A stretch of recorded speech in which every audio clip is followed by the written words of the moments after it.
lovely people, my name is Emma and today we're talking about books that are about books. So I have 8 books in total where books, reading or the love of literature is a focal point for the story or the book in general. It is a bit of a mixture of fiction and non-fiction, and we do have a mixture of genres in this as well.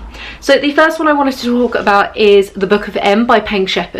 This is a really fun, strange dystopian / fantasy book which is about a world where people start to lose their shadows, and when they start to lose their shadows they lose their memories. However, when they then reimagine the world, the reality is shaped by how they perceive it. So if I, for example, imagined that if I forgot what colour shirt my partner was wearing this morning and I remembered it as being red rather than blue, his blue shirt would change into a red shirt. Now I don't want to say too much about exactly how books fit in with this, but they become a really core part of the storyline about 1/3 of the way through, and it becomes a way of kind of everything being resolved at the end. It was a really interesting book that was looking at kind of the power of story in general and how important it is that we kind of tell and remember stories, and I really just loved what Peng was doing with all the different characters. I thought the world building was really cool and fantastic, and I just loved how it all came together in the end. The next one I want to talk about is The Man Who Loved Books Too Much by Alison Hoover Bartlett. This is a non-fiction story about a gentleman who committed lots of credit card fraud specifically to collect rare and first edition books, and it's about kind of the book collecting and antique book world, and then how and like the crimes he committed and his kind of understanding of books in general. Now I didn't overly enjoy this compared to some of the other books in this kind of a genre of, like, you know, heists and stealing and kind of committing fraud and stuff. It's kind of the non-violent true crime genre as such, mainly because I thought that Alison Hoover Bartlett was not harsh enough on the main criminal, who definitely showed no remorse, but it was really interesting hearing him discuss his love of books not for their content or their story, but for them as status symbols, and the idea of owning first editions being something that was very desirable for what it said about you as a person rather than for their content. I also really enjoyed learning about the antique book collecting and kind of trading world in general, and sort of how it really works. So if you do love books, this is really interesting, but I did have a couple of problems with the kind of narrative form in general. Another non-fiction which is absolutely fantastic is Breathless, Homicidal, Slime Mutants, The Art of the Paperback by Stephen Brower. This is looking at Pulp Fiction, which was a particular kind of style of fiction that was sort of the very first commercially available fiction, and these were kind of very cheap pulpy books where often the cover was designed first and then kind of a story would be attached later. These were around in sort of the turn of the century, 1900s going forward, and it is about how they became sort of the first readily available, really widely available fiction books, and how kind of conventions of genre often got formed there. This book is mainly an art book, so we're talking about some amazing fantastic covers. Like, I absolutely adore Pulp Fiction. I think it's stunning.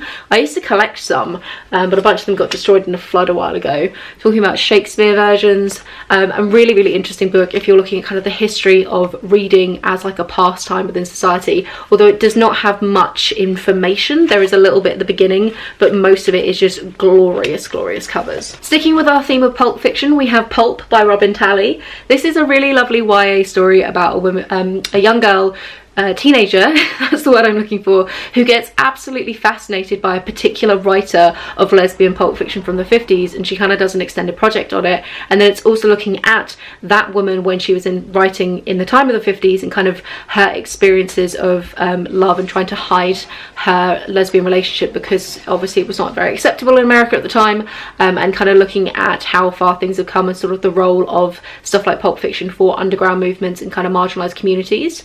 It is really sweet as a tale, and yeah, just generally I really enjoyed it. It's a lovely little contemporary. It is YA, so we'll probably find it a bit of a quick read, but it was enjoyable as kind of a, I guess, kind of historical fiction, because you are set in the 50s and kind of seeing how far things have come, and also sort of how one would go about writing these fictions. Okay, my battery's dying. We're going to see if we can do this. The next one I have to talk about is The Bookman's Tale by Lovett. This is a novel of love and obsession, and it's a historical fiction which is focused on Shakespeare's time and then modern day, and there's this kind of controversy about whether Shakespeare actually wrote the plays that he wrote, and this book is really centered on that. It's such a fun controversy and kind of conspiracy theory within history, and this is about a gentleman trying to find evidence that Shakespeare actually wrote what he wrote, and then also the kind of historical setting of Shakespeare's time and him kind of writing this particular thing. So it's really fun, it's got a really quirky plot, and it's fantastic because obviously it features the bard and it discusses kind of a love of literature in general. A bit of a quirky one that nobody's ever really heard of is The Book of Dead Authors by Emily Rees. This is a fun and very strange kind of crime murder heist type book, and it's about a woman, it's about a killer who is murdering a bunch of authors who are used ghostwriters, but murdering them in the ways where their characters die within the book. It didn't really hold itself together particularly well, but if you're a fan of crime and a fan of reading, I think you'll really enjoy what the author's doing here. And I did like the commentary on like ghostwriters and kind of authenticity, and it was just kind of fun. It's fairly short and it was a bit of a light-hearted, but in that like crime light-hearted kind of way. Definitely like a beach read paperback as such. On the note of beach read, I actually have the book Beach Read by, I think, Emily somebody, and I can't remember her surname, I'm sorry. This is a fantastic contemporary romance about two authors who don't really get along and they swap genres. So one of them writes very hard-hitting literary fiction and the other one writes fluffy contemporary romances, and they swap over and then basically this is how they end up falling in love. It's really sweet. There's kind of a fake dating trope in there as well as a kind of enemies to lovers sort of vibe, and I just loved the conversations about like the writing world in general, genres and sort of book snobbery, and it's a really, really lovely tale. And then again, my final one for contemporary romance is the Bromance Book Club. Again, author I can't remember, it will be here, and this is about a like sports superstar who has to win back his wife who wants a divorce because there's no romance in their relationship, they're not talking to each other, and there are performance issues in the bedroom. And it's about him being introduced to the Bromance Book Club who read romance books to be able to understand their feelings more. It's a great conversation about toxic masculinity, and I really enjoyed a contemporary romance where it was a pre-established relationship learning how to come back together and grow after marriage, because so many contemporary romance is about that first love moment rather than like the realities of actually keeping a relationship going. So fantastic. It is part of the series. I'm less interested in the other books. I've read one of them, not for me, but Bromance Book Club is where it's at. So I'm gonna go, and hopefully my camera's actually caught all of that, otherwise I'm gonna be really bummed out.